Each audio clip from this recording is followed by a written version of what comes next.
Hi, this is H.D. Campbell from my old high school, Roosevelt, and this is the Author's Corner.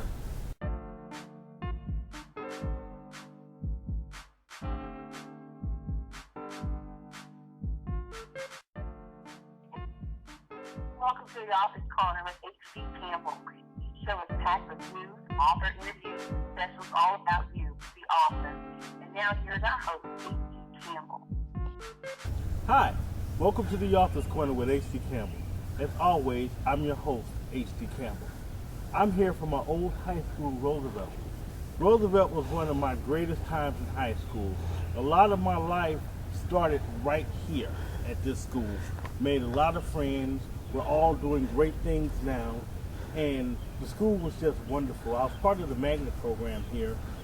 And it was because of that, in addition to my other development, where I became a better writer, a better person, a better friend, better everything.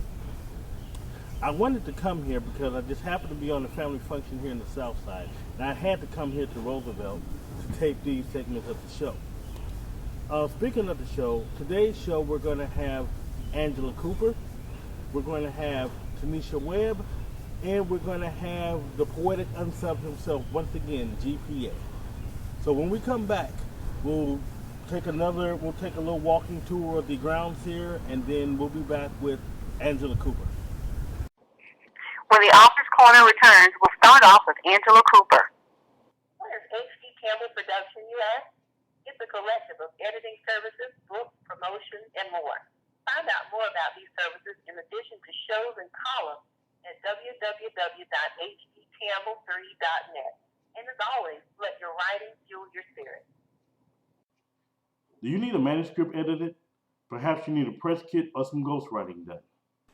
H.D. Campbell Productions will offer the most professional services at the best price. We also do book trailers, publicity, newsletters, and more. Check out more in the online marketplace section on my website at www.hdcampbell3.net. And as always, let your writing fuel your spirit.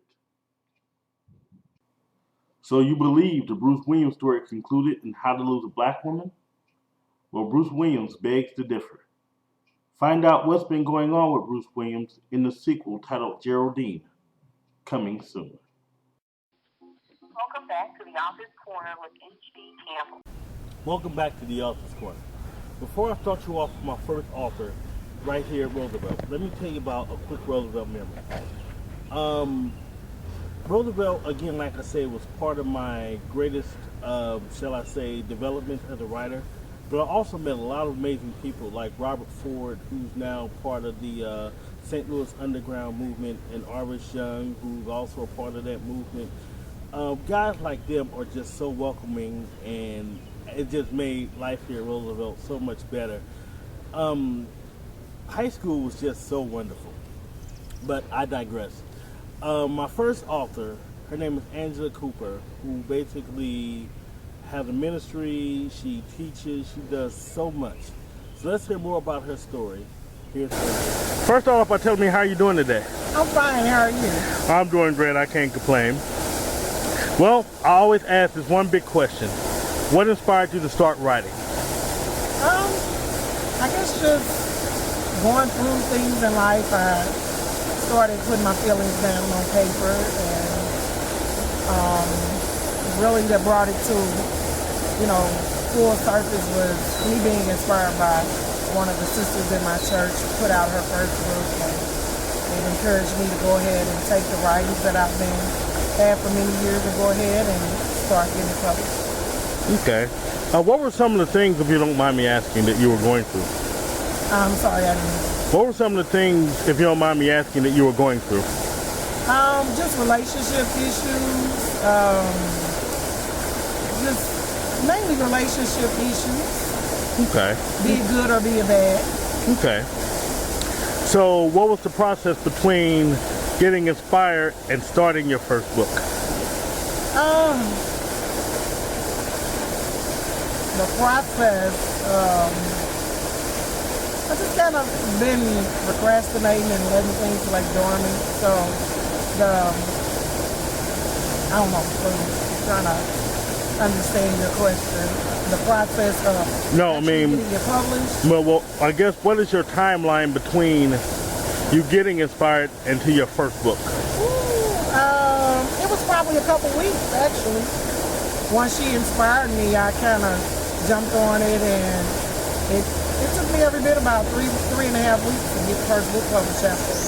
All right. I want you to tell me a little bit about your first book that you're holding right there. Beware of the Imposter. This book is very personal to me because I have been a victim of an imposter spirit. I've been teaching this message to many women for a couple years before I realized that it would actually be a book. Unlike many authors, I don't have a transcript. When I go to write, it pours out of my spirit and out of my heart. So I didn't get a chance to put my message on paper. So, and Beware of the Imposter is about receiving pretense from me. Okay. Now, explain to me what an imposter would be. An imposter is a liar. He's a deceiver. He comes in many forms. And overall, he's a liar. Okay. Very self-explanatory. I like that. I like that. So, what saved you from the life of being with an imposter? What did what? What saved you from being with imposters? Oh, Jesus. Me desiring more for myself. I knew that God had a husband for me and that I was worthy of having a husband. And this is something I always had in the forefront of my mind. And I just wouldn't totally settle in those relationships. I would only go so far and be like, this is not it. And I know it's more to life than this. And outside of that, just the husband that God sent me. Okay. Now, let's go back for a second. I want to backtrack. You're a mother, you're a grandmother, you're a wife. How do you keep it all together? God, and through prayer, and I'm telling you, it's His grace each and every day that sustains me. All right. Now I'm about to overload you some more. You're an author on top of that. Yeah. So how does that go? How does that feel? My grandkids like to sit by my side a lot, so they get their time in. Regardless, I do a lot of writing at night, in the wee hours of the night. That's when I'm really inspired, and that's when I really have my quiet time. Okay. But what inspires your words? Just real life situations. Just reality. Okay. Tell me a little bit about the second book. 2 Ways to Love. This book came as an inspiration to me based off of my marriage. And what I mean by that is I found out through trial and error I didn't have a manual or, a whole lot of people around me to tell me what marriage should be like, or I didn't have very few examples. And my husband and I, after our first year of getting married, we decided to give our life to the Lord. And from that point on, we began to grow and learn together and learn, how to be married according to the scriptures. And so 2 ways to love you, I learned along the way that you can't love in a marriage just with your flesh. It's truly a spiritual thing, and you have to incorporate God in it. And the 2 ways that I speak about is in the flesh and in the spirit, that we have to love. Okay. Well, first, go ahead and tell me a little bit about your marriage. About my marriage? Yes. I will be married 16 years this year. Congratulations. And thank you. And unlike a lot of people, it may seem unreal, but I've had a very successful and blessed marriage. My husband and I have never fought. We've never cursed each other. We've never cheated on each other. We've had our financial issues, but with prayer, we work through them, and God keeps us. And I'm boasting in God. I'm not boasting in us being so great. We just apply His principles to our life, and it has sustained us and kept us. Okay. Well, how can my book help me in my marriage or anyone else's marriages? How can my book help? I believe this book is written on the foundations and the principles of the scriptures. And all throughout the book, you will hear testimonies, you know, of our trials and situations. But I back everything with scripture. Everything I write, I back with scripture because it is what we stand on. It's our foundation. And when you search the scriptures and apply them to your life, don't just be a hearer of the word, you know, be a doer. And we've been blessed, you know, to get the word and apply it to our life, and it works. Okay.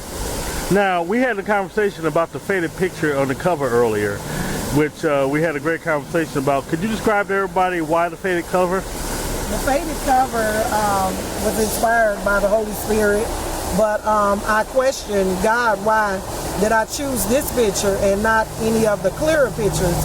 And the Lord spoke to me and said, pictures may sometimes fade, as they will, but real love never fades away.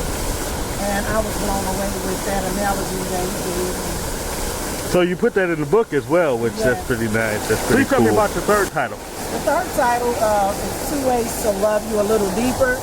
And in this book, I went not so much my personal, I went more scripture.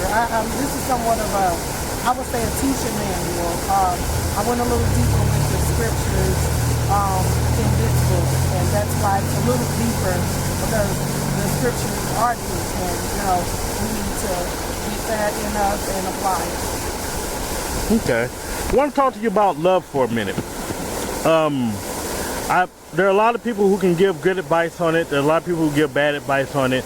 There are a lot of people, such as yourself, who gives great advice because you live it. Do you get a lot of people who come to you for advice? All the time. All the time. My biggest ministry is personal, and I tell people I do preach behind the pulpit from time to time. I am an evangelist, but I'm just a willing vessel, and wherever God sees fit, I'm always in casual conversation, you know, sharing, and I call it sharing because a lot of times we share out of our heart and according to the Word of God. And what I don't know, I'm not afraid to seek out to find, you know, and that's my biggest thing. If we don't have an understanding or clarity of something, we're going to go on this Word, we're going to dig deep, we're going to Google whatever we need to do. We're going to get the answers that we need, and especially through prayer. Amen on that. Definitely amen on that. So tell me a little bit more about your ministry.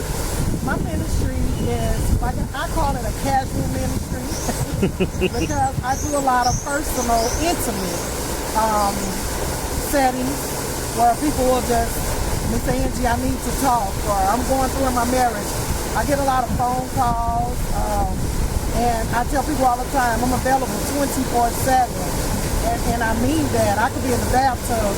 You would not believe the phone calls that I get. It's like I got a bathtub ministry. Right. I love that. At that time, and I'm ready. I don't tell them, well, you gotta call me back, or I don't not answer the phone. I minister, you know, and a lot of times God uses me to sometimes just sing an encouraging word through the phone to uplift and encourage. My sole purpose in my ministry is to encourage, uplift, and enlighten people in any way that I can. If it's through my trials of me being transparent, that's what I do. And that's who I am. I just spread the gospel in any way or platform that God, you know, gives me to do. Okay. Well, great answers. I want to give you a great. So here's my next question then. So what if I wanted to get in contact with you, learn more about your books, get prayer? If I have a problem in my relationship, how can I get in contact with you? I keep my number open for everybody, you know, and my email address is Angela Cooper 1170 at yahoo.com. You can email me. I'm on Facebook, Angela M. Cooper. You can inbox me. You can friend request me. And my number again, I keep available to everyone. It's 314-484-1208. And I mean what I say when I say I'm available 24/7, because you never know when that hour is somebody's in distress and they need someone to pray with them. And I'm available. All right. So where can I go to find your books? They're available on Amazon.com, the Create Space store. I'll soon be setting up PayPal, but for right now, they're available on Amazon Create Space store. All right. Do you have any events coming up? Actually, I do. I have a speaking engagement at Grace Gospel Temple Church on June 8th. I will be speaking on Beware of the Imposter, and I've been asked to play the Woman of Samaria in a play on June 8th as well. You can find out, the dates and times on my Facebook page. Okay, great. Now, also, my final question is, do you have any final words of wisdom or anything you want to say? I mainly want to say, just be encouraged and learn how to love yourself according to, God's word. And then you will be less likely to allow imposter spirits, deceiving spirits, to wreak havoc in your life. I really want to speak to my ladies. You got to recognize your worth and love yourself as God loves you and as He sees you. You are what God says you are, regardless of what anyone can say. And to my married couples, I like to encourage you to really dig deep into the scriptures and the Word of God and allow God to be in the center, in the core of your marriages. And the statistics that the world say marriage is, the devil is a lie, because we can be what God says He ordained and He called marriage to be so. So anything outside of that is a lie, and Satan is the liar himself. So be encouraged and know that you can make it. Just apply the Word of God to your life. Don't just read it. Don't just go to the seminars and get counseling. Apply what you learn to your life. It works. Okay, thank you so much. That was a wonderful interview with Angela Cooper. When we come back, we'll be talking book clubs with TaNisha Webb. Next, we'll have a great conversation about book clubs with TaNisha Webb. What is H.D. Campbell Production, you ask?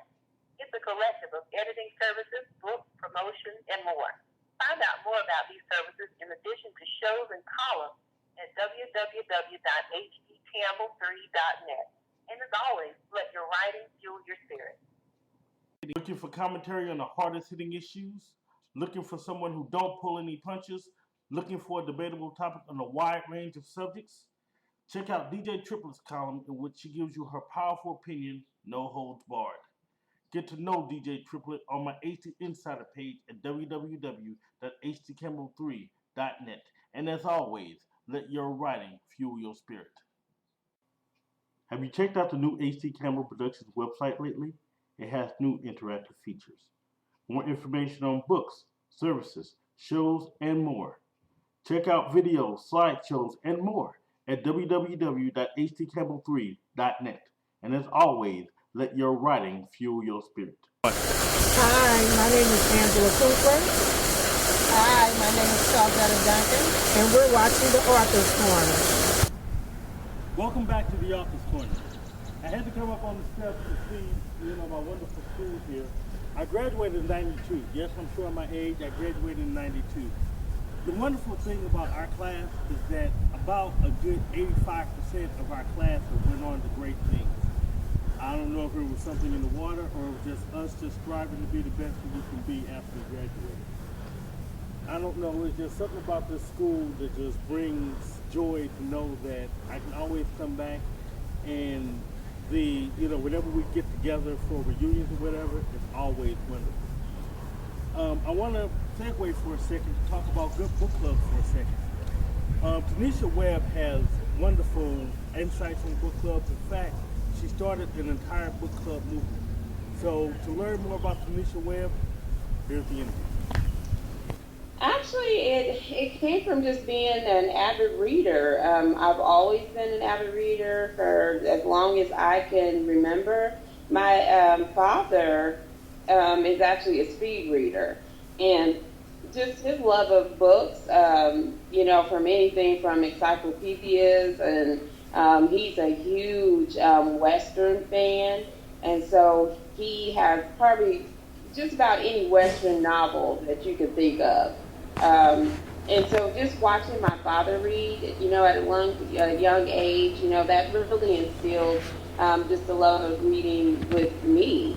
So it's something that I've always grown up with my father reading. My mother reads more now, but, when I was little, it was my dad that actually read a lot and things. And so we always read as kids, had books around all the time. Cool. What did you like to read growing up? When I was younger, Mm-hmm. I actually loved to read Little House on the Prairie book. Laura Ingalls Wilder. When I was like in the second or third grade. And that's like the first thing that I can remember that I honestly loved and actually asked for as far as a set of books was the Little House on the Prairie set. I'm not going to bust you out of that, but we have to be around the same age if you're talking about those books, because those books were pretty popular with me growing up too, so but I ain't going to bust your age out. I think it was just mostly about just kind of let your mind, just your imagination just go and things that I didn't necessarily know much about, but I know when I was Little House on the Prairie, the series was really big. It was. And so I'm pretty sure that is what caused me to want to read. And then plus, it was based in Kansas, and I was born and raised in Wichita, Kansas. Mm-hmm. So I think that had a lot to do with it as well and everything. So, just kind of letting your mind just kind of, go into somebody else's world. And that's really what I love about reading the most. It's not necessarily that, that I can necessarily relate with some of the characters that I read and everything, but it's just that you're actually taking a break from your world and getting into someone else's world. Exactly. Has any of this ever prompted you to want to write? Have I wanted to write? Yes. No. No. That's I leave that to the professionals. I love to read, but I'm not. I don't like to write. But I've been told that I can write. Now I've written like short stories for special people before, but it's nothing that I would never reveal. And the only book that I've ever written is the Ultimate Book Club Experience, How to Create and Maintain a Book Club. So I totally stayed in my lane when I wrote that book, and it took me well over 2 years to write the book. Okay. Actually, you just added on my name. I'm going to wait till later to ask about that, but now I'm going to ask you, what prompted you to write that book? Actually, I didn't want to write the book initially, but I have been consulting and mentoring a lot of book clubs from the time that basically when I started the radio show in 2008, the Casey Girlfriends Book Club radio show, and that actually built a platform for book clubs and stuff, because we were probably the second book club to ever really have an online radio show. There was one book club before me, but they only did a couple of radio shows. So I was actually before even the AAMBC, before their show was up. My show was actually there. Wow. So I think that actually opened the doors for me to start mentoring book clubs and everything on how to create and maintain a book club. And so after I mentored all these book clubs and befriended a lot of book clubs as well, that people just started telling me, you should really write a book about putting book clubs together because you give such great advice. And so I basically ignored them for a couple of years, and because I really just didn't want to do it. But once I just didn't. I didn't want to do it. I'm like, I'm not a writer, but writing reference or how-to books are a lot different than when you're writing a fiction book, and everything. So it's way more technical, and you have to make sure that you're saying things that people will understand and they're able to follow what you're saying and carry out what how you're telling someone to do something. So it's highly technical when you're writing a how-to book. And I guess in some ways similar to a fiction book because everything has to make sense and fall into place. But it is a lot more technical when you're telling somebody how to do something. So I really just took my time, and then I started doing the webinars with the Book Club University. And so I decided to just take my time, and I actually used my PowerPoint presentations from those, from all of the webinars that I was doing every quarter, and that actually became my outline for the book. Okay. Well, before I get into my question, which actually that's a great transition to my next question, I just wanted to say the book clubs are our best friends. As authors, you guys are our best friends, so you guys are really the meat of what we do. Without you guys, we really don't have any or much readership. So, and then also too, you guys are the ones help our marketing. So I always tell authors too, if it wasn't for authors and just their imagination and them writing wonderful stories, there actually would never be a book club because of the simple fact that it's the stories that authors write that makes us talk.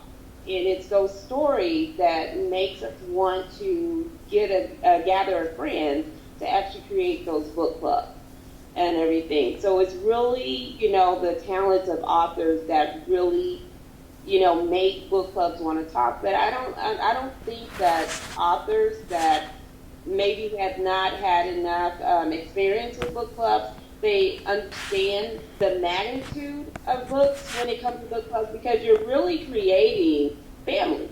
Mm-hmm. And everything. Book clubs are like families and everything. I love my book club members. Sometimes they get on my nerves, but for the most part, I love them and stuff. Sometimes we want to yank each other up, but that's family. So, absolutely. Sometimes we'll rewrite your book and everything, but it's all out of love. We just so, I think that, when we read books that really touch our hearts, that is when we find out more about each other. And that is what makes us cling together and become closer just from, a matter of reading a book. And it's quite amazing that a book can bring total strangers together and everything. Because even my book club was actually a group of girlfriends, but then those friends actually kind of just went on and did whatever. So the ladies that are in the book club now are really all strangers to each other. The only thing that we had in common together was the book club and that the love of reading. Okay. Now, here's my next question. What started what prompted you to want to start a book club? Well, technically, the book club was together a year before I actually joined.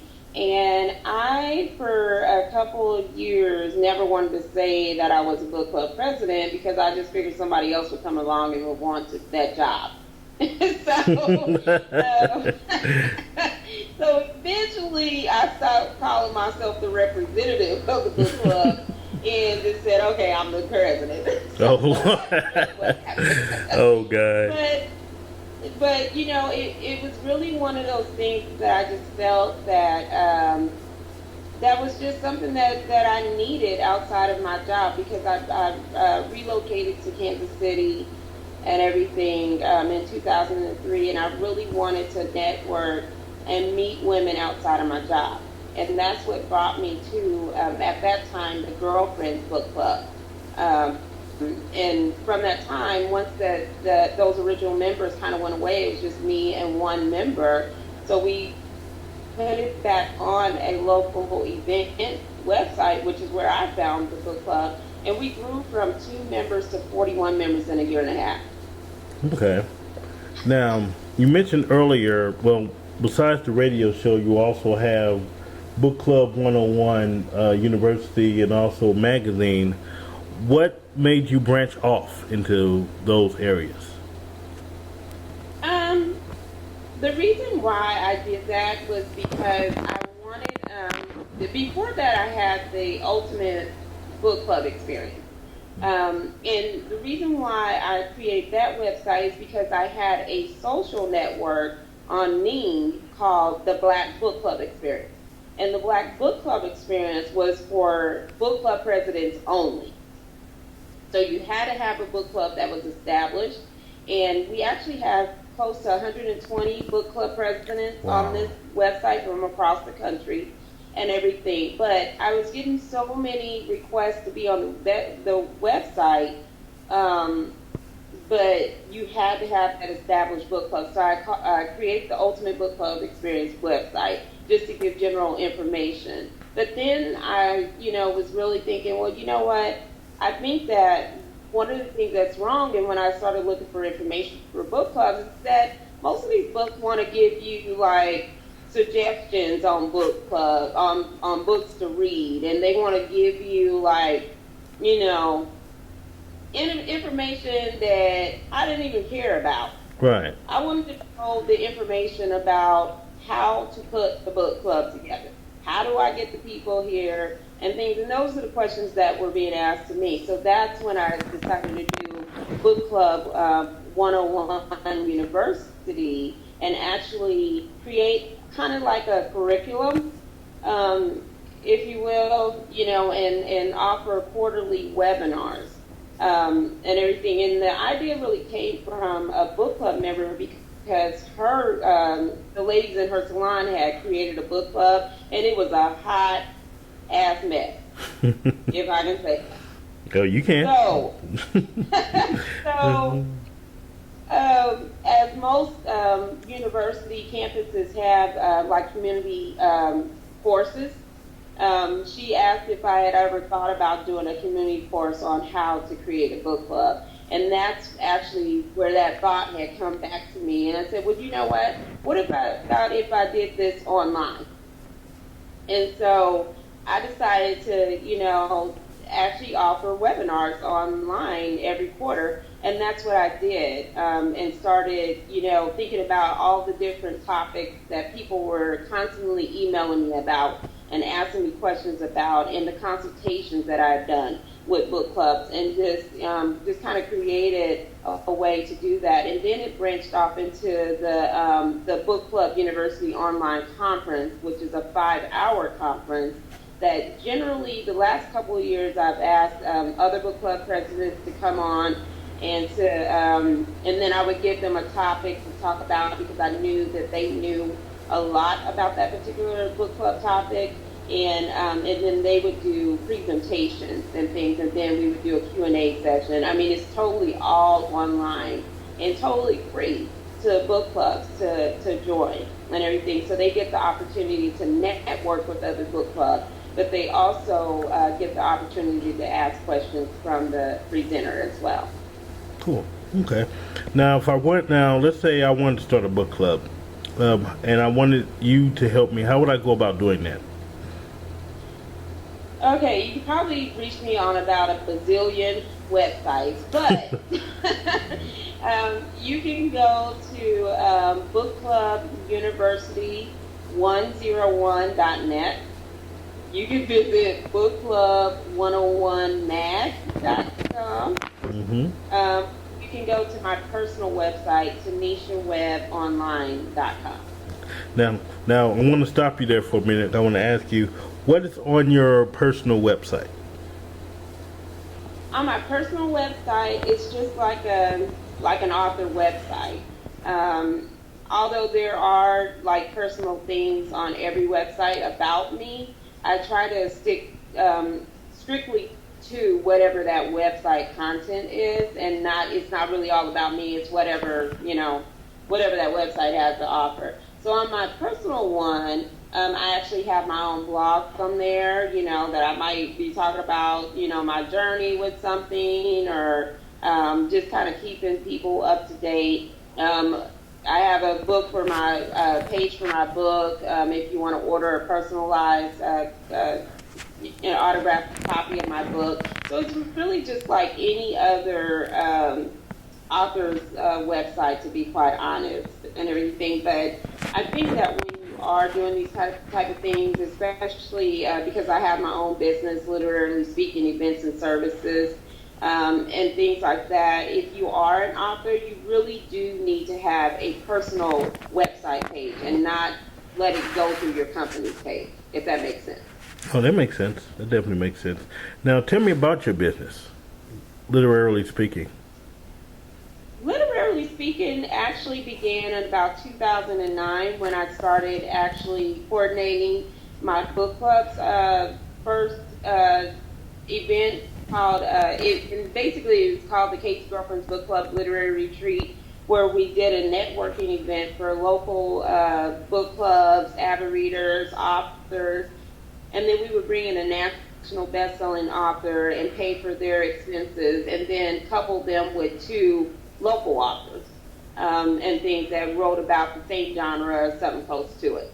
And so when I started that, it was something that I thoroughly enjoyed. I knew that I was going to do the literary conference, Fall Into Books, to follow and things, which I started planning that like 2 years out before I actually did the first literary conference. And so I felt like it was something that people were asking me to come and help them with their events, and so I decided to make it a company. I just recently LLC'd it. I officially became a business last year because I didn't want to start a business and it just didn't go anywhere. Right. So it just had to make sense on exactly what type of services I wanted to offer before I decided to go ahead and make it a business and everything. So but I offer for a lot of different things. I do consultation with authors, especially if they're trying to learn how to, deal with book clubs. How do you build relationships with them? Things like that. And you really do need to have that perspective from somebody that's on the inside, that's dealing with book clubs and everything, because another author can only tell you what their experience has been. I'm going to be able to tell you what works and what doesn't work. I do a lot of consultations with newer authors, especially with their books, and giving them feedback on what works as far as the book presentation, the things that avid readers will pull out, the difference between an avid reader and just a casual reader, and what the difference is, how to market to book clubs, just all kinds of things that would make a book club want to pick up your book. So anything like that as far as book marketing to book clubs, then I'm usually the one that people will pull in. I do a lot of consultations on literary events. And so a lot of times, like some of the events that you do see, sometimes I do have my hands in those events on the backside, especially if there's an author that is trying to coordinate an event. A lot of times those events are lopsided, and they're mostly catered to authors, but not necessarily where a reader would want to come to the conference. So a lot of times I will help that coordinator to understand what makes a literary event more attractive to a reader, that will make them want to come, from changing their literary event name to whatever it is that needs to happen with that event, and why something's not working. If you want to know the truth about something, I'm your girl. Right. I'm her. Well, I'll tell. So, right. I do a lot of literary event planning. I do on-site coordination and things like that, so the host can go be the host and things like that. So I do a lot of things like that and offer my services for that purpose.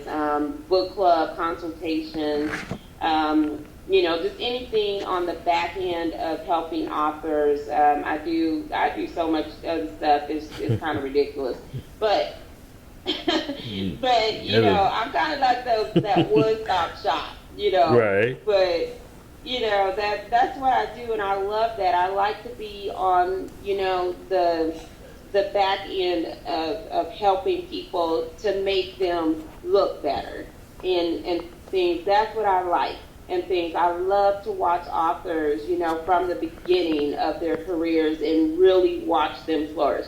That is like really rewarding to me, to say that I knew an author, when they was just this big and now this big. Right. And everybody knows them, and I get so much pleasure when I'm talking to book clubs all over the country, and they are telling me about an author that just started out or something like that, because that tells me a lot about how well they're doing. And I talk to a lot of book clubs, so when we can all say that we've all read the same author, that is a great thing. Well, I just want to say this before I go on to my next question. And I'm not saying this because you're a friend. I'm not saying this because, we're cool and all. But, no, I do watch you on Facebook. And you do whatever you do it well. So, I mean, basically, your reputation precedes you. So you're very good. So now. Thank you. Appreciate that. Oh, that is no problem. So now my next question is, isn't Book Club 101 a magazine as well? Yes. The Book Club 101 magazine actually started out of frustration because I was actually helping one of my colleagues with his magazine. And like I said before, I'm usually brought in when there's an imbalance with an event or, with a literary industry magazine. So his question to me was, how do we make this literary magazine more attractive to readers and book clubs? And so, through helping him understand exactly how to market outside of other authors and get readers to read a deal, we started having this conversation about, I don't think that literary industry driven magazines are for book clubs and readers. They are more geared towards other readers or other authors, basically, because you're talking about things that some book clubs just don't care about. We don't care about a lot of things and stuff, We care about maybe reading about authors and things like that, but it just depends on what angle you're taking with a story that would make us want to pay attention, basically. It's a little bit different for me because I'm in the literary industry, so I do care about what's going on a lot more, but a lot of times, it just depends on who you're dealing with. They may or may not care too much about what you're talking about. If it's geared towards like how a writer can improve their writing skills and stuff, well, that's not really for a reader. Right. And stuff, unless they're interested in writing. So I decided, out of that frustration of trying to explain all this, that I was going to create a magazine because, of course, everybody and their mama and their mama's daughter and brother decided that they wanted to come out with a literary industry magazine. And the problem with that is that they all look the same. They all have the same information for the most part. And so I decided that I was going to take a totally different angle, which that I'm your girl for that and stuff, because I'm always thinking about how can I make this work, but I want to make sure that I'm doing it in such a different way that you have no other reason but to pay attention to it because it's so different. And so I'm never going to come out with something that is just like somebody else. I'm always going to find my niche in what I do, and I'm always going to stand out. And I think that that's the thing that I stand by and that I do all the time. And so with Book Club 101 magazine, I said, you know what? I'm not going to make this a magazine that's literary industry heavy outside of making the magazine a pedestal or, a soapbox to tell authors and the publishing company the perspective of the reader and the book clubs and how the literary industry actually affects us as a reader, because we're never asked to sit on a panel to talk about the literary industry today. Mm-hmm. Ever. Have you ever seen a book club on there? Nope. You've never seen an avid reader on there? No. And stuff. They're basically talking to one another, but you're not asking us what our opinion is on how things are affecting us. You're just assuming. So the magazine has two components to it. It's to give book clubs, and mostly book clubs, basically a foundation to, talk about how the literary industry affects us. But it's also to give really great articles to book clubs and people that are wanting to start a book club on different aspects of the book club, how to create and maintain a book club, highlighting book clubs and things like that, which beyond being highlighted in literary industry magazines, then nobody's writing those articles. And one of the reasons why they're not is because they're not a part of a book club and they have no idea how a book club is ran. So you're not going to write an article about how to do something in a book club if you have no knowledge of that. Right. So that's really what the magazine is based on. So I have like 5 writers, and they're all a part of a book club, either the president of a book club or they are a member of a book club with 2 or more years that helped me write the magazine. I love that, because which is actually going to take me into my next question, because that's good that you actually have people in the book club who are not authors, who are actually writing for the magazine. Now, we do have a couple of a couple of book club members that are authors and everything, but they are like Andrea Wilson and everything. She's like a part of 2 book clubs and stuff. I don't know where she has the time to be a part of 2 book clubs and stuff. I can barely keep up with one, but she does. And it's really unique for her because one book club is all white women and her other book club is all black women. And so it's quite unique for her, but she's also, an author as well. So she brings a different perspective and things, but they're not, we don't necessarily, or I don't allow authors that are just authors to be a part of the staff and everything, because it's not really about them bringing a literary industry component to it. It's about them writing about their experience as a book club member or a president. Okay.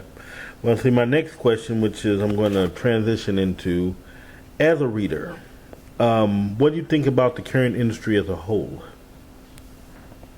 What was your question again? As a reader and as a book club president, what do you think about the literary industry as a whole, especially the African American literary industry? Oh, Lord, where do you want me to start? Wherever you want to. Now, when I first started reading heavy again, because I had a daughter when I was 18, and so I kind of, slept off of reading and things, and then I got into college, and then that just made me want to read more. And so when I started reading again, really heavily, it's when the Elin Harris and Edgerone Dickey was, putting out a book every year. Terry McMillan and, B.B. Moore Campbell, people like that, that, it wasn't a lot of self-published authors, you know what I mean? And so I love the fact that there is a self-published component, but I do think that it made it easy for anyone to get published. And so in that respect, that standard that was once there that you had to really meet has gone down. And so as a reader, it's really disheartening that people are taking shortcuts and they're not always doing it for the love of writing.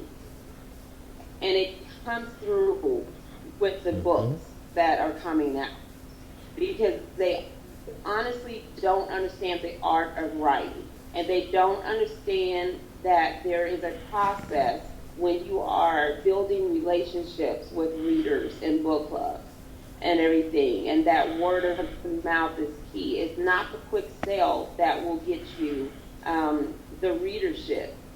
It's the building the relationship that keeps them coming back for more, and that actually will build that fan base for you, and that will get the pre-orders for you and everything.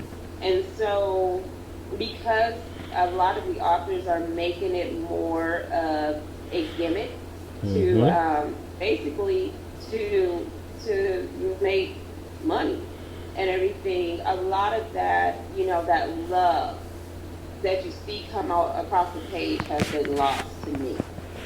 And it makes it really difficult for book clubs to be trustworthy and to want to pick up those new authors. For my book club, we do read new and underexposed authors. That's probably about a good 90% of our books. We only will pick no more than 3 well-known authors a year. So I see a little bit of everything. I'm looking all the time for new authors. Same thing with my literary conference. We don't just have national best-selling authors. We actually choose authors that have like maybe 2 or 3 books that are really well written, so that we can bring them in front of readers to hopefully where they can get a fan base started. So it's really, sad in a way that, the literary industry has gone where it has and everything. But there's some really good talent out there too that, can write like the best of them. So, I'm really excited when I come across really great authors and things, and I will support them to the end. Okay. Well, I often ask authors about this, but I want to ask you about this. I'm a very, how can I put this? I'm against quote unquote competition among us. And I'm a very big critic of it. I just want to know what you think about it, though. I think that this literary industry is big enough for everyone. Thank you. But go ahead. This is your question. I'm sorry. I can't read your books every month. And I'm not going to read an author's books that's coming out with books every month, period. Because to me, then your book is probably not even well written, and you're not writing for an avid reader. You're writing for those readers that don't know the difference between a greatly written book and a book that was just thrown together, period. Absolutely. So, I like to discover new authors. I like to read some of my favorite authors. I like to mix it up and stuff. And so, that's just kind of how I feel about that. I'm not trying to do all that. So I'm not sure, what happened to marketing, your books and stuff. And why does it have to be such a competition between authors and things like that? Because if you're truly marketing your book correctly and you're building a fan page, there is no competition. The only competition is with yourself and outdoing the last book that you wrote. And that's really the only competition that's out there. I don't even look at that, even with literary events and things like that. I don't have any competition. I'm not trying to be like somebody else. I'm trying to offer a service in the Midwest region and everything. Now, if you're doing the same thing, that's great and things. We need more literary events because you know how it is for authors to do book signings, and you know where that's all going. So it's going to take literary events in order for you to see some of your favorite authors and everything. So, but even with that, sometimes it's a competition. And why? We're all, doing it for the same goal. Absolutely. And everything. We all want to see authors in the same, in our areas and things like that. So why is it ever a competition? So I think people get so beside themselves that they don't understand that they are really doing more damage to themselves than they are anybody else. Hmm. I know this is your interview, but I'm fully in agreement with you. Number one. Number two, as an author from the Midwest, I thank you. So no, that is just wonderful because you actually do represent the Midwest, which is so great. I mean, that is just so wonderful. So my next question is, do you have anything coming up? Oh Lord, Like any events?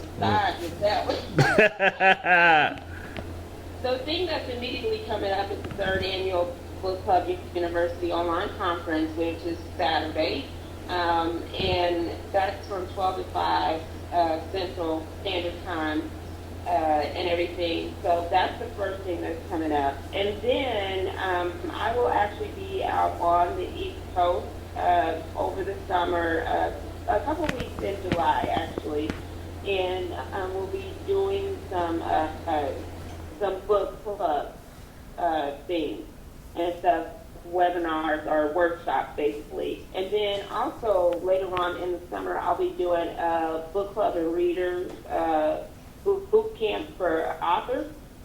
So anything you want to know about book clubs, how do you get your books selected, just how you should act over social media and things, because that is definitely a problem, and things that can really tell you why your books don't sell is because you're showing your ass on social media a lot of times. Exactly. Gonna do that probably with Andrea Wilson, because she's actually the one that helped me with coming up with the book club and readers for boot camp for authors. So we'll probably do that together as a webinar, and then I will be actually piloting that here in Kansas City on a location-based workshop as well. And so I have a lot of things. Book Club University, Following the Books, Wichita, which I'm actually taking my literary conference, which is normally a 2.5-day conference in September, the third weekend in September. I'm actually taking it back to my hometown. I think that they're ready for a conference. They've never had a book signing in Wichita. Well, where is that? And things. And so I'm taking the conference back to my hometown for a one-day conference where we'll do a book club workshop, because a lot of them don't know how to put a book club together and maintain it. And then I have like Mary Monroe, Rashonda Tate Billingsley, J.D. Mason, Tiffany L. Warren, Andrea Wilson, Monica McCahan, Kara Little, Janice Love, and myself. And I think that's it. Usually I have 20 to 30 authors on that particular one, but I broke it down to about 9 to 10 this year, and just because it was a smaller event. And so it's a little bit different from what I've done before, but I already have book clubs all over the country, which it's so surprising that they're saying, we're coming to Wichita. They don't care where this conference is. I can put this conference anywhere, and people will come from all over the country for it. And so I'm so blessed to have wonderful book clubs that support me in anything that I do and things. But we're really trying to reach those Midwest authors, and that is what Following the Books is about. It's about connecting the authors to the readers in the Midwest area. So bringing them some of their favorite authors that they always read, but bringing them some new authors with great books that they should know about. And one of the things that Following the Books is really known for is the dialogue that is held between the readers and the authors. And so if you've never been to a Following the Books, you would not know what I'm talking about. But anybody that has been to a Following the Books literary conference, they know exactly what I'm talking about. And a lot of times when I'm going to different events, especially right after Following the Books happens, somebody's coming up to me talking about the conversation that we had. So that tells me that is a good event and things. And not only that, we're talking about literary industry things, but things that readers and book clubs can relate to and can add to the conversation. And so everybody leaves with learning something from Lit Fall into Books, and that's what we're really known for at that conference. Okay. So I really have a lot of stuff on my plate. I always do. I understand. And besides helping other people promote their events and things like that. I have a full schedule. I'll be out actually at the Harlem Book Fair on a panel discussion. Yay! For cool. I think it's the National Black Librarians Caucus that has invited me out to be on a panel discussion out there. So, and I think a workshop, I may be doing a workshop at the Harlem Book Fair for book clubs as well. I'm still trying to hear back about that. But yeah, I'm always busy. I'm always doing something. I'm surprised I get a lot of sleep because, yeah. Join the club, I know exactly. But sleep happens over in this camp. Right. I'm always doing something. I know you understand what I'm saying. I know exactly what you're saying, trust me. My quick question though. It's another 8 hours over here. So. Exactly. Yeah. And actually, one of the things that I'm working on right now is by the end of the year, and I'll be making an announcement anyway on Saturday during the online conference. So this is like an exclusive for you. Sweet. All right. But I'm actually in the process of creating the National Book Club Association. Wow. Which is a little bit the scope of Book Club University. So this will help to set a standard on book clubs, basically. What I hope to accomplish with this association is that book clubs will rise to the occasion to have certain components in place, so they will have websites so it'll be easier for authors to find them, that they will be engaged in the social media ring, and everything that they will start to offer, if they're not already doing so, to host book club meetings, so many book club meetings per year for authors, either in person or Skype or something. So there will be a whole curriculum for for book clubs to be a member in this association, and plus we'll have a lot of information and things like that. But also actually having instructors for like book club instructors and things, so people that can offer workshops in their area as well. So it'll be a lot of different things, and then we'll have actually an award component to it as well for book clubs and things like that. And so it's a really big undertaking, but I think that this would better serve underneath an association to set a standard for book clubs. And so I think that everybody will get something out of it. The book clubs will get something out of it. The authors will get something out of it as well. Because I think it's important that authors are able to find those book clubs that are willing to host book club meetings, or they can find when they're going to a city and things like that. And I understand that struggle because I have that conversation with authors all the time. I love that. Actually, that's a great announcement that you actually going to start that, or that you're going to start that. So that's like pretty cool. I need to ask real fast, where is your hometown? I was born and raised in Wichita, Kansas, but I live in Kansas City, Missouri. Okay. So, so I actually moved into Kansas. I actually moved to the metro because I didn't move on the Missouri side until like the year before last, once my daughter graduated from high school and everything, to be closer to my job. But my actual background is in respiratory therapy, so that's my background. And I actually do still work at Children's Hospital in the environmental health program. And literally everything that I've done up to this point has really helped me to do everything that I do now in the literary industry, from, learning how to present towards people, just everything.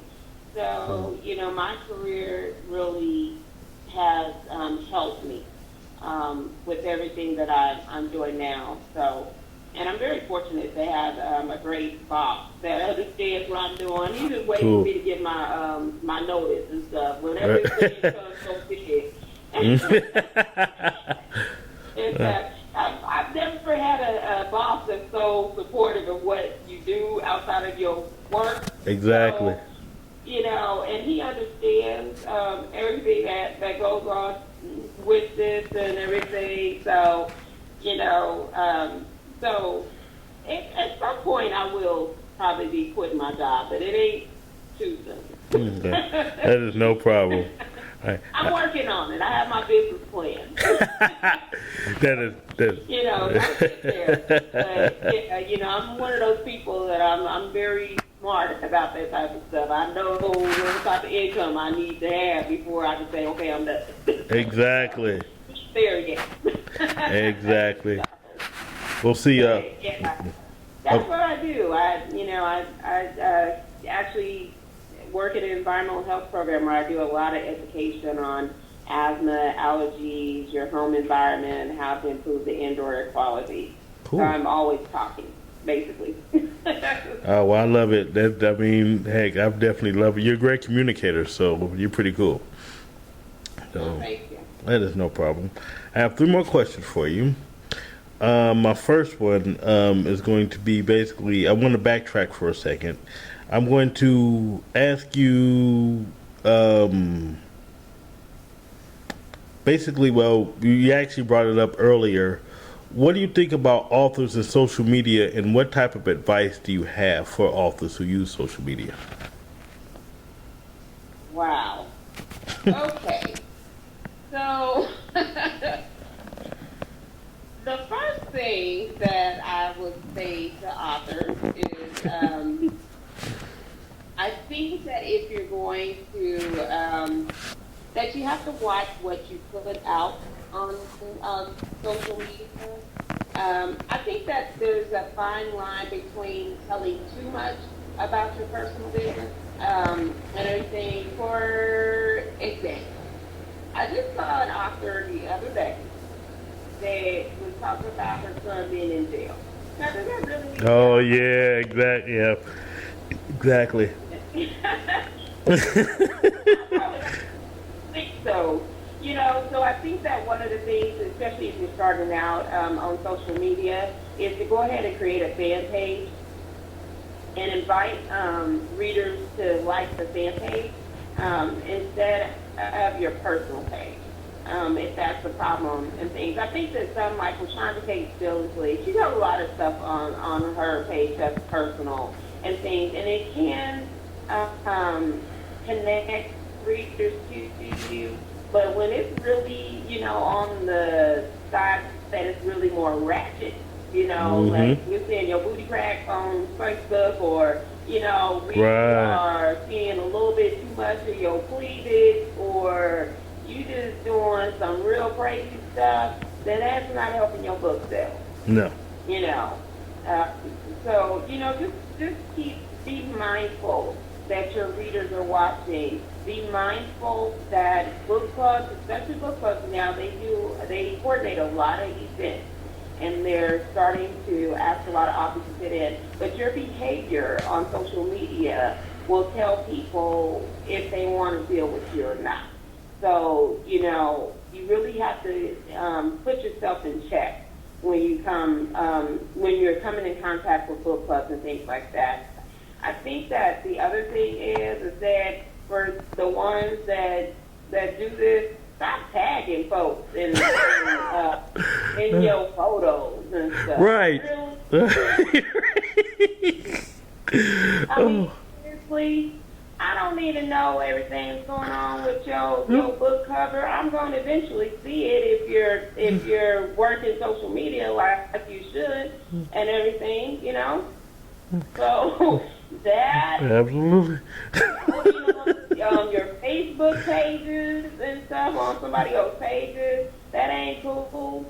Adding people to groups that that are promoting to other authors basically is never a good thing. So I delete people for that. So, just be mindful. Treat people like you want to be treated and stuff on Facebook, and promote your book. Promote it. Put it up there. So people can really see it. Usually the more likes that you get on your statuses and on photographs or whatever is going to actually come up on people's news feeds a lot more often than it will if you don't and things. But I think that's basically the thing, and build a relationship with book clubs on social media. The more that you promote yourself, especially if you have not come out with your book yet. So if you haven't come out with a book but you're working on it, this is the best time to actually get people out there, get your book cover created, and things about at least, I would say, 5-6 months in advance. Start telling people about your book before you get it in your hand, which is usually a big mistake that new authors always make, because now that they got the book in the hand, now they want to start promoting. No, you should promote it well before then. Absolutely. So, just because you got the book in the hand don't mean that I'm in a rush to buy it. But if you promote yourself really well and you befriend people and you build relationships with readers and reviewers and book clubs before you have a book in hand and you hype that book up and things, we ain't gonna have a choice but to pick your book up when it comes out. So that's really what my advice would be as far as social media. Use social media to your advantage and stuff, but don't use social media where it's going to hinder you from creating those relationships by doing foolish stuff. That was a wonderful interview with TaNisha Webb. Another thing me and TaNisha Webb have in common is we're huge fans actually, of the show Scandal. Wait later for our bonus features, and we'll have a huge Scandal chat and a few other things. But when we come back, once again, we'll have that wonderful Poetic Unsub G.P.A. Next, we'll wrap things up with that Poetic Unsub G.P.A. So you believe the Bruce Williams story concluded in How to Lose a Black Woman? Well, Bruce Williams begs to differ. Find out what's been going on with Bruce Williams in the sequel titled Geraldine, coming soon. Do you need a manuscript edited? Perhaps you need a press kit or some ghostwriting done. HD Campbell Productions will offer the most professional services at the best price. We also do book trailers, publicity, newsletters, and more. Check out more in the online marketplace section on my website at www.hdcampbell3.net. And as always, let your writing fuel your spirit. Check out an author's corner every 2 weeks. We will have the best from the literary world and beyond. You never know, might show up. There are 2 ways to tune in though. You can log on to my website at www.hdcampbell3.net or my YouTube channel 1230. Let your writing fuel your spirit. Welcome back to the Author's Corner with H.D. Campbell. Welcome back to the Author's Corner with H.D. Campbell. I'm off the ground here, just reminiscing on different things. I missed the last reunion, but I won't miss the next one. They had so much fun. I went to the first one, second one I missed, but I'll definitely be at the next one. I want to take this time to talk to you about another icon. His name is G.P.A. He's the Poetic Unsub. In fact, he's a favorite to the Author's Corner, and he has a new book called Revenge of the Orgasm.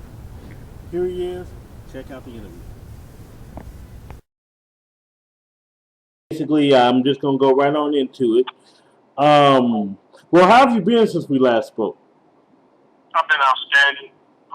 Since we last spoke, it was right before the release of Revenge of the Orgasm. Had an outstanding release party at the Reach Chocolate here in Chi-Town, 306 North Damon, where we also host an open mic every second Friday. We've had great sales thus far, and we haven't even released it to Kindle or Nook or anything like that yet. We've been moving hand to hand over the networking, so we're doing really, really well with the book. It's doing tremendous. Gotten off to a great start. Now we're getting into where it's going to get a little thick, and that's a good thing. We'll be moving around a bit. So I'm wonderful, blessed. God's got his hand on everything that we're doing and moving us here, there, and the other place, and I love it. I'm so appreciative. It's not just like being here on the show with you. So appreciative. Thank you so much for having me. Thank you. Oh, anytime, brother, anytime. Actually, that actually brings me to my next question. Every time I see an update on Revenge of the Orgasm. How's it doing? It's doing great. How has that elevated you so far? Well, the thing about this book, it being the fourth, and I'm grateful, definitely grateful for that, because I never saw that coming. The thing about this book is, it was well written, and not to sound arrogant and cocky, but it was plotted out the way I wrote the poems. They come from real life experiences because they're nonfiction. So it was put together, pieced together. The poems were organized according to certain themes and concepts. Like the more intimate poems were put together. Some of the more explicit, not as far as language, but in their content and their meaning, they were put together. So it was really well written, the book put together and what have you. So it's just, and to get the reception of the reviews thus far have been overwhelming. People say they can see this or they feel this or they're into certain things. It's like awesome. So it feels great. You know, it feels really good. It's like we're building. Like this is the one. Like everybody who's like makes an album or something, and they say they feel like this is the one. I've always thought all my books were pretty good. They review well and they sold well, but I really feel like this is the one that will have enough critical acclaim, enough sizzle, enough content where it puts us over the top. Okay. Well, for my next, for moving on, I have a question and I have a favor to ask. First, give me a synopsis of or a theme to Revenge of the Orgasm, and if possible, can you share a poem from the book? I sure can. I can definitely do both. That's no problem. Revenge of the Orgasm is an erotic autobiography, plain and simple. It is non-fictional accounts told in poetic verse that are narratives. So you aren't just reading poems, one line after another line after another line and stanzas. You're reading stories, and you're reading stories that are true. The one thing with this book is, so you can call it a tell-all, except there are no names mentioned. There's no, nothing like that, nothing embarrassing to anybody who might be involved. If someone read a poem, which some women have, to read a poem and say, oh, that was me. That was me. I can remember such and such, and they said that. That's real cool. So that sort of thing. And it's another gentleman's version of sensuality. Like I've stated before in previous interviews, I don't use a lot of the language you may see associated with erotica. Some may even say I talk around it, but it's to give the reader the opportunity to infer, imagine whatever he or she may, coming from what my experiences are and what I wrote. Okay. Now, could you share a poem from the book? I sure can. I definitely can. That is no problem at all for you, my brother. Here we go. No one's heard this yet, so I'm going to do this one here. Dressed in Brook Brothers' blue pinstripe suit, white long sleeve dress shirt, red tie and ballet shoes. Business is over for the day, time to settle down. Coat and slacks never made it to their hanger. Shirt lands their hamper for washing, but the shoes are fitted with shoe trees, placed in the sleeves and returned in the closet. White t-shirt is removed while boxers stay home for now. 5 singles, 10 fives, 2 20s, and a debit card with $400 are placed in my boxes. There is no loud music. No one else was there to see my act, me taking my clothes off. I strip for her. Strip tease from Revenge of the Orgasm, my poems. See, I love that.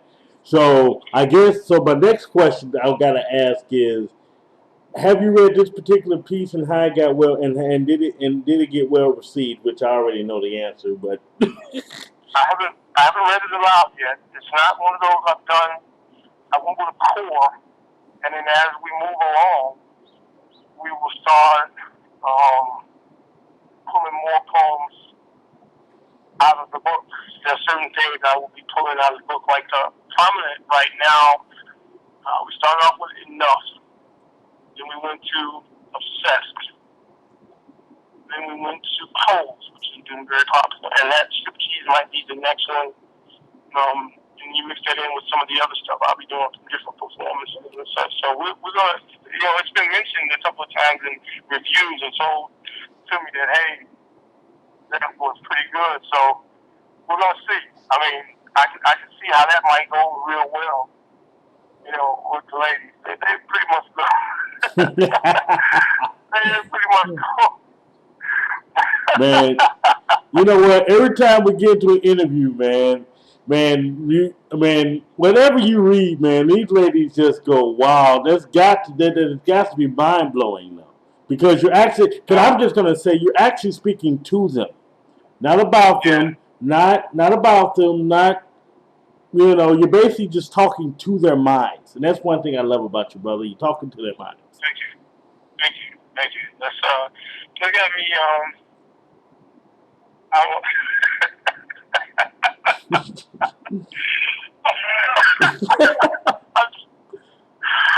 Oh man, wait. Uh-oh. Okay, look. Let me just. All right. Let's just be really truth moment. We're gonna skip one interview, and I'm just gonna tell it like this. This is where we turn it up just a little bit here. Go ahead. Ladies who will be listening, those of you who will be tuning in, there's no accident that you are turned on, aroused. There's no accident that you may be slightly attracted to, infatuated, obsessed with me. There's no accident with that.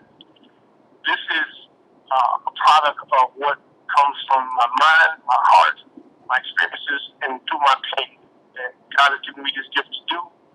And there's something lacking because there aren't enough men of substance, gentlemen, and men who understand that there is a difference between being intimate and sexual. And in these writings that I give to you, this is my way of somewhat filling in the blank. And I say somewhat because nothing replaces a real person. But in the meantime, while you're persevering and waiting for that gentleman, that knight, that king to come along, I will fill in the gap for you. So, as my friend was stating, yes, I do write these. I write because I like writing, and this is what I was born to do. But I do write with you in mind.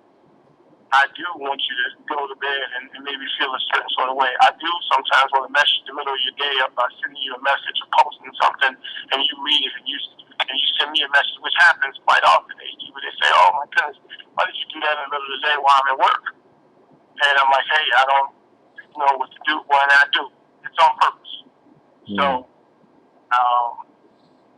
this is just what you signed up for. I mean, you wanted to come along with me, follow along with me, and read my stuff, and I'm appreciative of everybody that supports me, but this is what you're in for. I'm for the long haul. So, I just posted.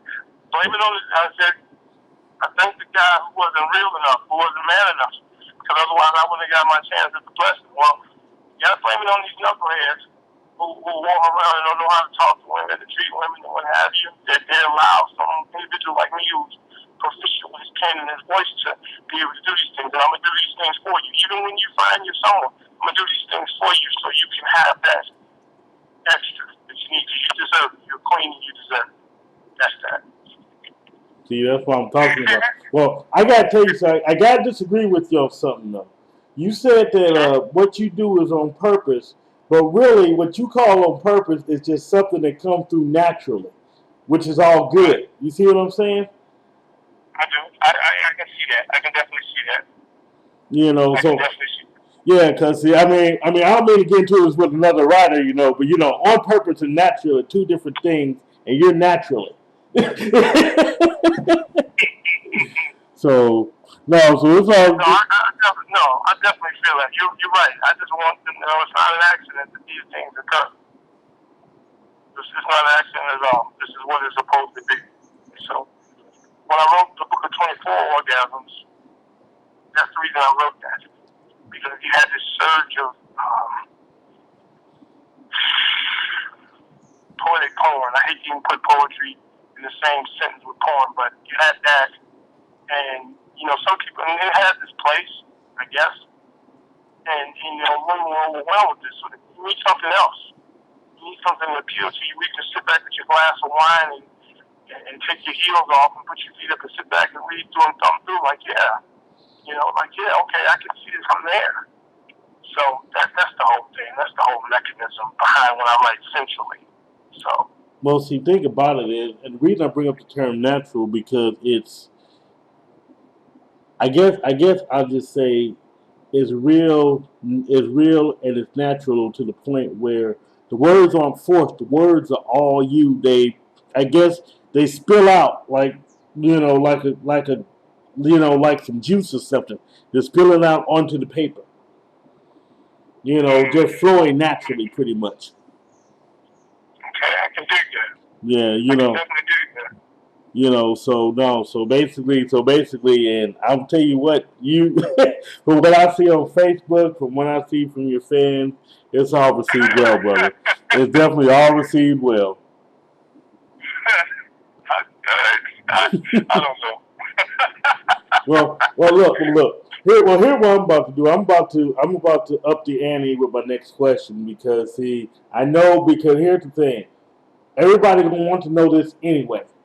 What promotional events do you have for your book coming up? Because these ladies these ladies gonna want to come to some of these events if you got anything.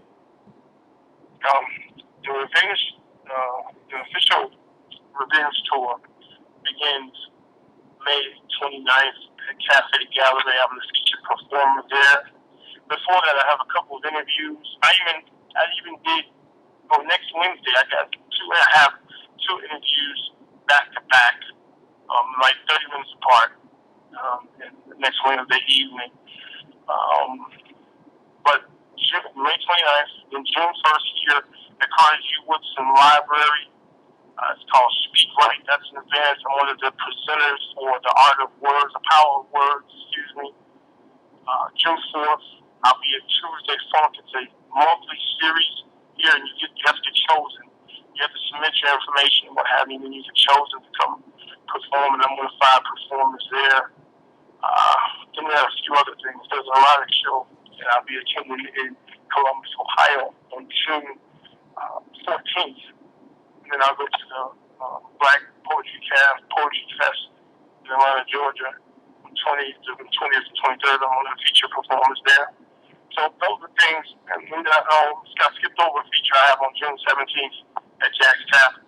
But those are things that I have going on. And of course, I have books there. And we'll be handing out orgasms, both 24 and revenge. So we'll have them for everybody. So please stay with us. Keep up with us. Oh man, you probably got some people following you on tour, dog. I know you. Here we go. Here you go. Don't you start that. Ain't nobody thinking about G.P.A. They just like my pose. This is do with me. It's all good, man. It's all good because, like I said, before we go any further, I just wanted to say that G.P.A. speaks to is. How can I put this? It's not like the poetry that you write. Again, when I say speaking to women, I mean speaking to their heart. Not speaking to their body parts, not speaking to their clothes. You're speaking to their hearts and their minds. In one of our first interviews, we talked about making love to a woman's mind and making love to her heart before you make love to her body. That's what you do with your words. Thank you.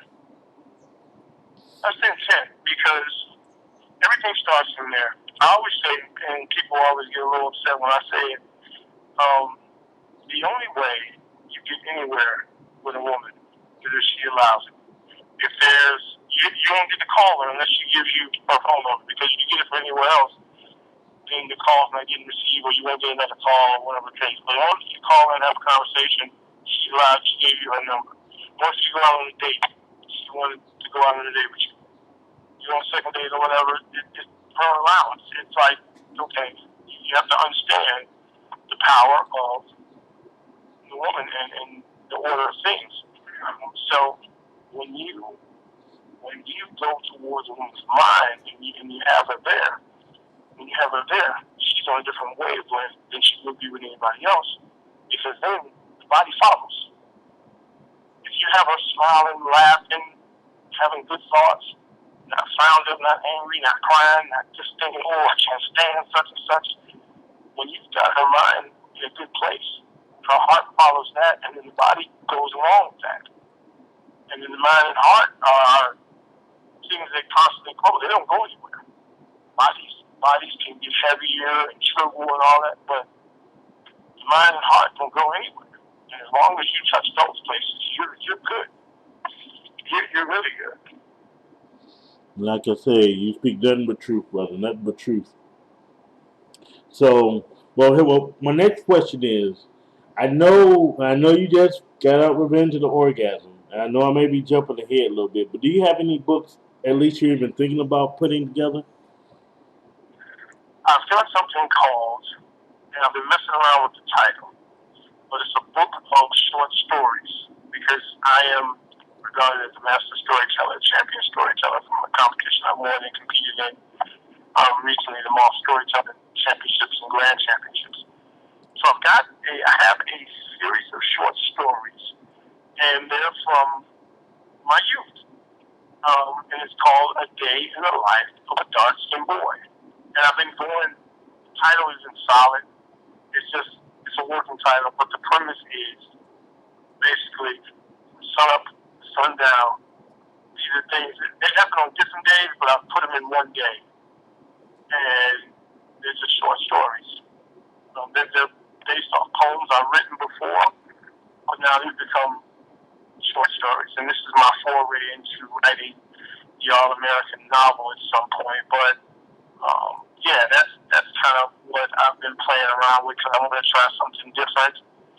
At the end of the year, I have my new CD coming out called The Apocalypse Forever.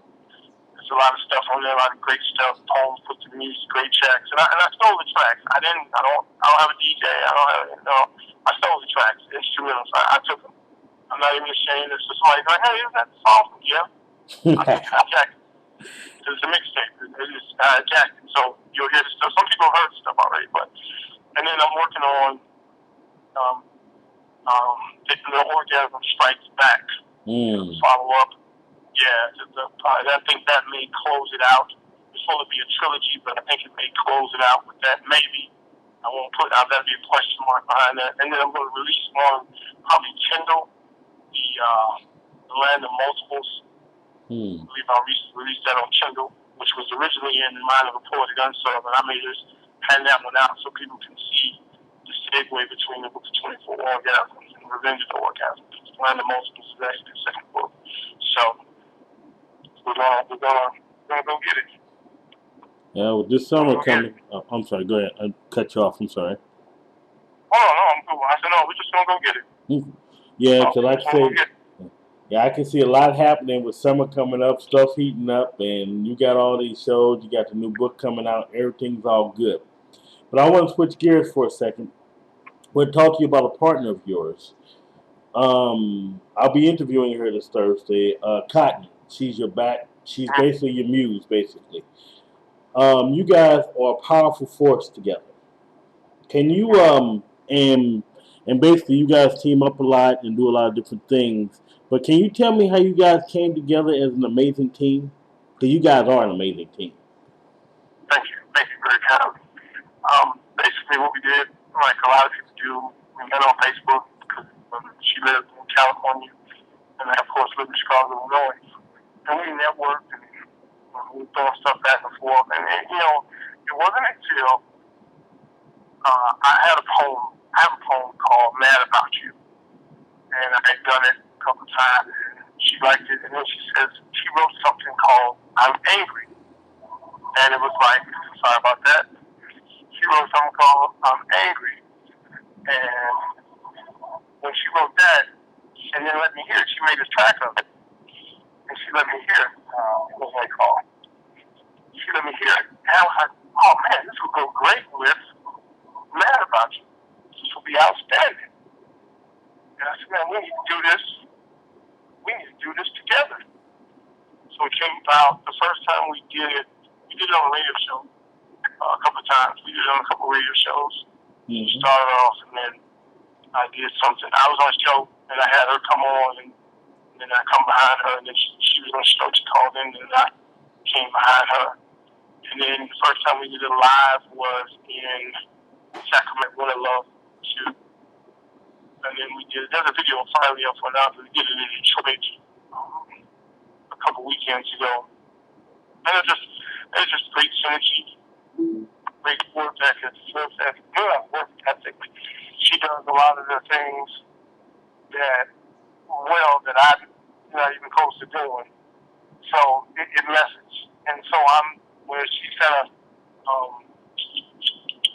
there's an R word that I'm not, I want to say restrained, but that's not, refined. I am sort of the rhinoceros of the two of us. I'm the one that goes running to the door first. I'm sort of like the big bully. I'm the trash talker, but she just does the thing. So we work really well together. Well, I'm never actually given this distinction to anyone, but she's the female you and you're the male her.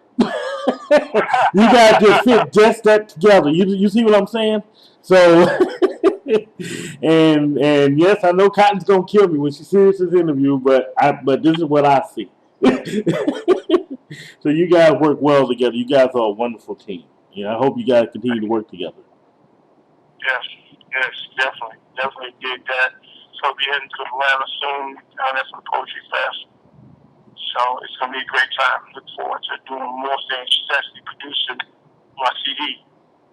So that's kind of awesome. And she's coming out with the Explosive Seduction Lips. So it's going to be great. It's going to be a lot of Team G.P.A. stuff. It's really going to be hard to get around us. So I don't know. I don't know if it's telling anybody. Right. Well, my next question is, do you guys have any group projects you're working on together? Not yet. Basically, what we decided to do, since we're publishing our own stuff, is basically one audio boom seduction of lips. I forget the name of the book she's got coming up. I'm so caught up in seduction of lips. I forget the name of the book coming up behind it, but she's got a powerful poem from there called Monster Behind Closed Doors. And it's just powerful. I mean, it is. I think I might have her read that when I interview her tomorrow. What's the name of it? Yeah, she's Monster Behind Closed Doors. Okay. So she went a different way with it. I don't want to give too much of it away. Well, I don't want to give it too much, but she did. Let's put it like this. It's similar to.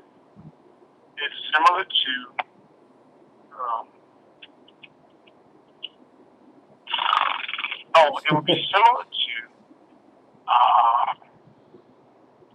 Anita Baker. Okay, it'd be similar to Anita Baker doing a really angry song. Oh. Sort of like you better watch your step, but turn it up a little bit. See, I like that. I definitely like that. So when she did this, and she did it in Detroit, it was just she just blew people away with it. So it's just but I've always said, and one of the suggestions I made is, hey, you have to do that. You got to give them something, or otherwise people will put you in the box. And it's cool. It's just up to you, the artist, what you want to do. Because my brother was one to tell me, man, if you write simple poetry well, you write love poetry well, what's wrong with that? Nothing wrong with it at all. Forget what people say.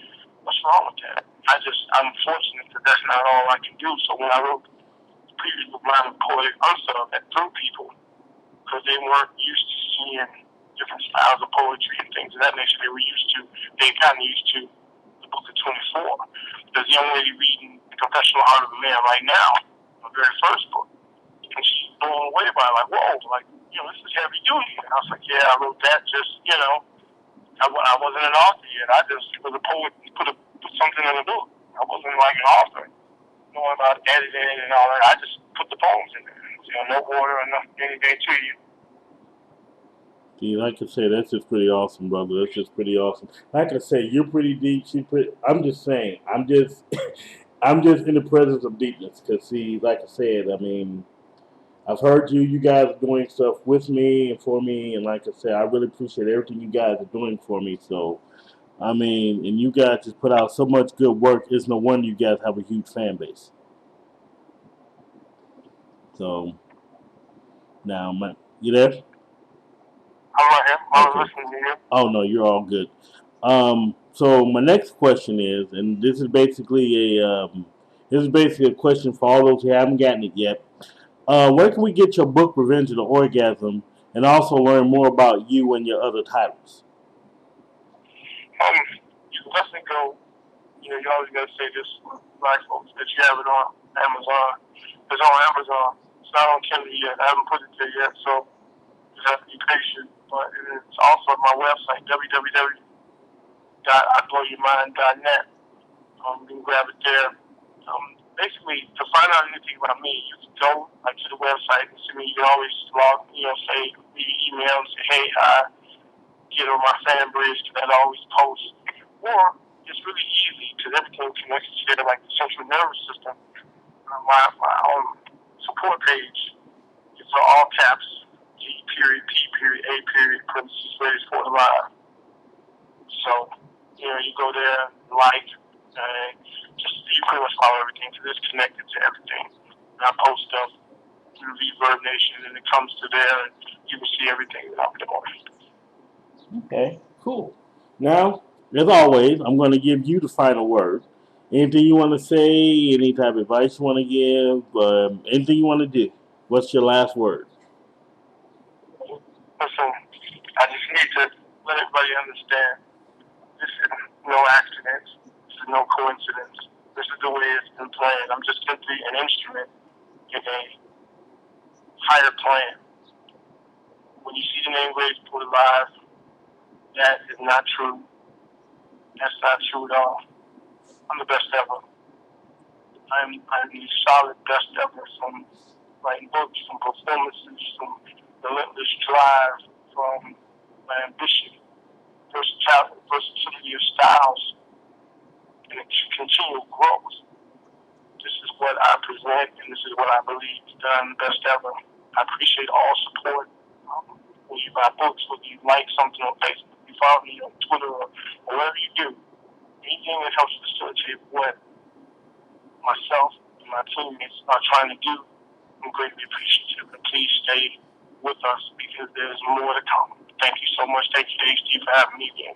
Peace and blessings. I used to run some cross country when I was in school, so when I try to get my run on, I'll be back with a final thought. Next, a final word from H.D. Campbell. Have you checked out the new H.D. Campbell Productions website lately? It has new interactive features. More information on books, services, shows, and more. Check out videos, slideshows, and more at www.hdcampbell3.net. And as always, let your writing fuel your spirit. Have you checked out the Author's Corner lately? It's the best show you're not watching. Every 2 weeks, we bring you author interviews, news, and the best of the industry. With special guests, no wonder it's the fastest growing show around. There are 2 ways to check me out. Log on to my website at www.hdcampbell3.net or my YouTube channel at hdcampbell1230. And as always, let your writing fuel your spirit. Do you need a manuscript edited? Perhaps you need a press kit or some ghostwriting done. H.D. Campbell Productions will offer the most professional services at the best price. We also do book trailers, publicity, newsletters, and more. Check out more in the online marketplace section on my website at www.hdcampbell3.net. And as always, let your writing fuel your spirit. Hi, my name is Angela Cooper. Hi, my name is Shelby Duncan. And we're watching The Author's Corner. Welcome back to the Author's Corner with H.D. Welcome back Campbell. to the Author's Corner. This is the segment of the show where I give my final thoughts. I want to talk to you today about where you get your ideas. I know I've talked about ideas before, but ideas also come from your past, whether it be a good past or whether it be a bad past. When I first went to school here, I wrote in a lot of notebooks. A lot of my friends could tell you that. I used to love to write all the time. But some of the best memories I had, which I put in my books today, are from high school. What fuels your imagination? What fuels your personal stories? Real life can fuel whatever personal story that you have. So if you have to write them down, write them down. But please, as fiction authors, or even non-fiction authors, never be afraid to draw what's from your past, your present, or your future. Well, that's the Author's Corner with H.D. Campbell. Stay tuned next time when I have 3 new authors and a new thought. Peace, hair grease, and as always, let your writing fuel your spirit. Thank you, and God bless.